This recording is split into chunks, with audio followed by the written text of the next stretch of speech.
तो good afternoon class. और जैसे कि हमने लास्ट लेक्चर में मैटर के प्रॉपर्टीज पढ़ ली थी, उनके प्रोसेस, उनके कन्वर्जन, चेंज ऑफ स्टेट पढ़ लिया था। तो उन्हीं एक स्टेट्स में से था evaporation, when the liquid converts into gaseous form, the process is known as evaporation. अब इवेपोरेशन में हमने पढ़ा, अब हम पढ़ेंगे आज जो इस लेक्चर में पढ़ना है, that is factors affecting the rate of evaporation. मतलब वो कौन सी चीजें हैं जो रेट ऑफ इवेपोरेशन को इफेक्ट करती हैं। ठीक है, अब इसी के बीच में एक एक्टिविटी भी है हमारी जो इवेपोरेशन से ही रिलेटेड है, इवेपोरेशन और कंडेंसेशन से ही रिलेटेड है। तो उसके लिए हम, ये ग्लास है, आप देख पा रहे होंगे, जो ऑनलाइन है वो भी देख पा रहे होंगे। एक सिंपल सा ग्लास है, अभी खाली है, इसमें मैं ये पानी डाल रहा हूं। ये देखिए पानी डाल रहा हूं, ठीक है। और इसको, पानी को मैंने डाल के अभी यहां पर रखा है, ठीक है। थोड़ा सा बचा है, ये भी डाल देते हैं, ठीक। अब ये पानी मैंने यहां पर रख दिया और कुछ ही सेकंड हुए हैं अभी इसे रखे हुए,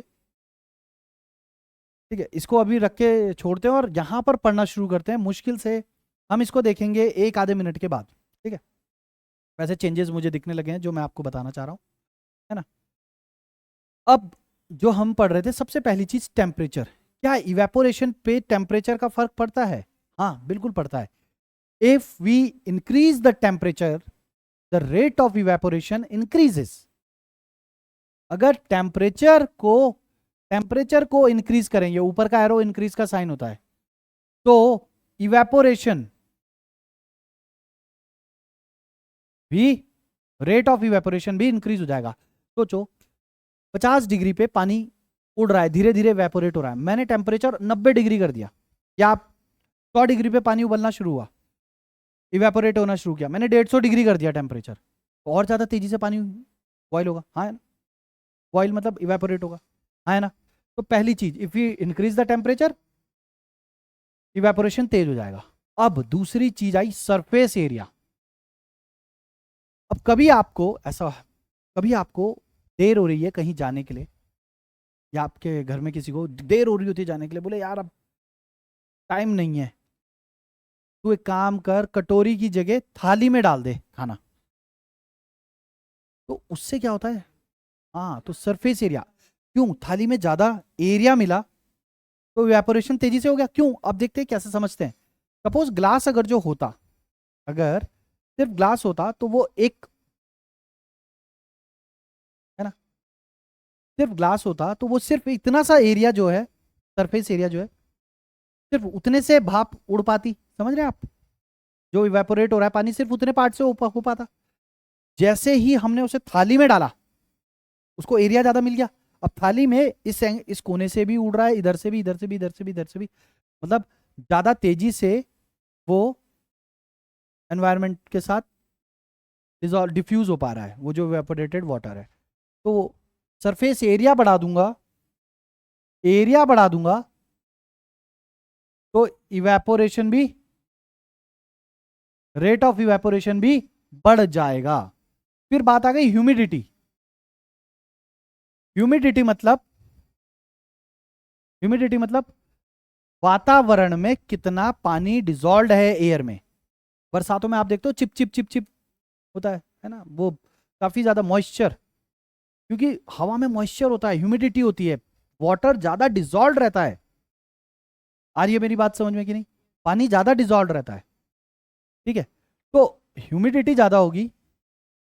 अब पानी ऑलरेडी, अभी यहां पर मैं खड़ा हूं, ठीक है। अगर ठीक इसी स्पॉट पे मैं बोलूं कि भैया कन्हैया आप आ जाइए, आप यहीं पर खड़े हो जाओ जहां पर मैं हूं, इसी डब्बे के अंदर, देखिए इसी डब्बे के अंदर, मतलब उधर नहीं जाना है, इसी डब्बे के अंदर। अब हाँ, जैसे मैं खड़ा हूं ना इस डब्बे के अंदर, ये टाइल टाइल है, इसी टाइल में तुमने भी खड़ा होना है, हो जाओ, अब आ जाओ, अक्षित आ जाओ, और इसी बॉक्स, इसी डब्बे के अंदर तुम भी खड़े हो जाओ ना। आइए, नहीं हो पा रहे हो, नहीं हो पा रहे हो, ठीक है, चले जाइए। तो यही हाल उस पानी का भी है जो इवेपोरेट होना चाह रहा है। क्यों, हवा में ऑलरेडी पानी है। अब जो इवेपोरेट होके हवा में घुलना है जिस पानी ने, उसको जगह ही नहीं मिल रही, तो उसकी वजह से इवेपोरेशन नहीं हो पाता या बहुत कम होगा, है ना। तो that affects rate of evaporation, ठीक है। तो ह्यूमिडिटी अगर जो बढ़ेगी, ह्यूमिडिटी हवा में पानी की मौजूदगी बढ़ेगी तो इवेपोरेशन ज्यादा होगा कम होगा?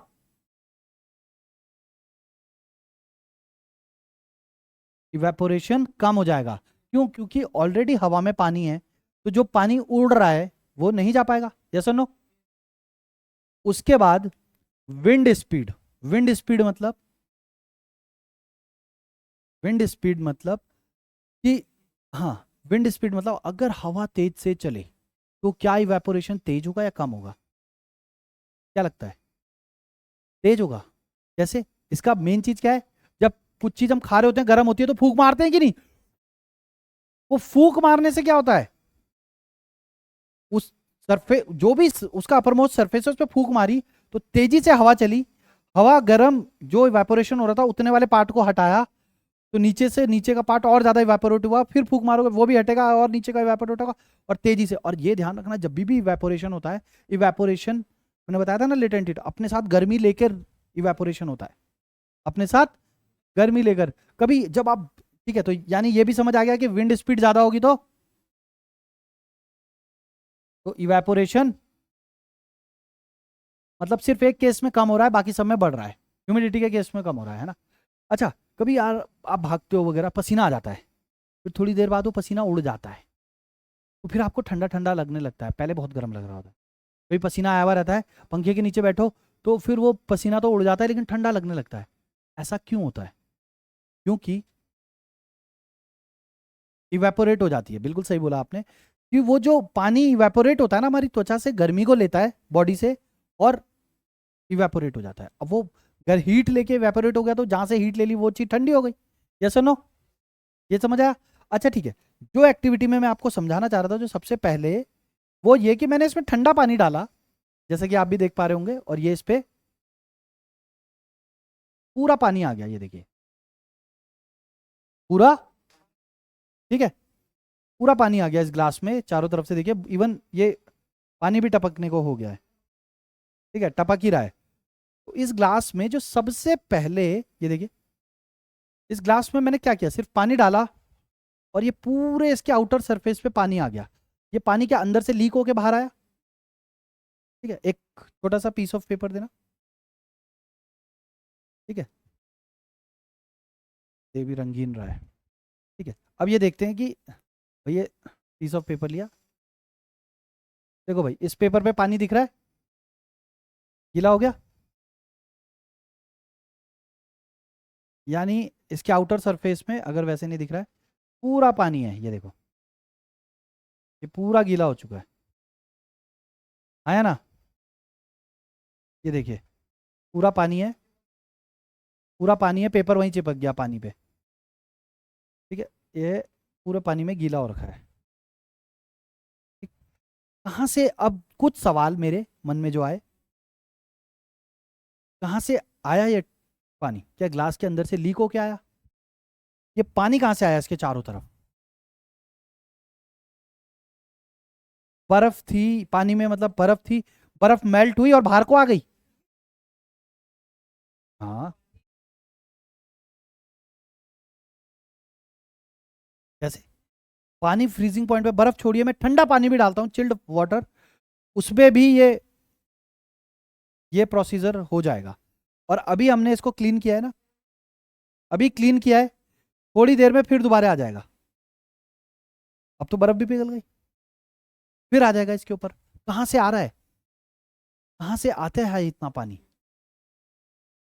तो बताओ क्या लगता है निष्ठा?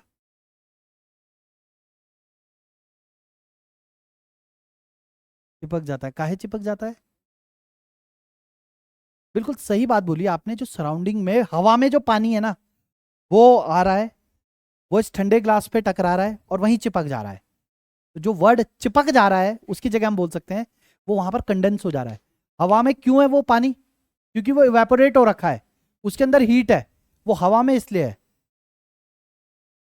अब जैसे ही उस पानी को मैंने मतलब इस ग्लास को मैंने रखा, ये बिल्कुल चिल्ड था, हवा आते जाते इस पे टकरा रही है, टकराते ही उसमें जितना भी ठंडा पानी है वो गैस से लिक्विड फॉर्म में आ जा रहा है, क्योंकि टेम्परेचर डाउन होते ही लिक्विड फॉर्म में आ जाएगा। और ज्यादा ठंडा होता तो वो बर्फ भी जम जाती चारों तरफ ग्लास के, लेकिन और इतना ठंडा था नहीं। तो इसका मतलब अगर सेम प्रैक्टिकल मैं बरसातों में करूं, अगर सेम एक्टिविटी या प्रैक्टिक ये मैं बरसातों में करूं, तो यानी पानी और तेजी से आ जाएगा इसमें। क्यों? क्योंकि उस टाइम पे तो हवा में पानी ज्यादा होता है, बारिशें इतनी हो रही होती है, बिल्कुल है ना, पानी पानी। और वो बरसातों के टाइम पे एयर में मॉइस्चर ज्यादा होता है, जैसा नो। तो ये चीज समझ आई कि ये पानी कहाँ से आया,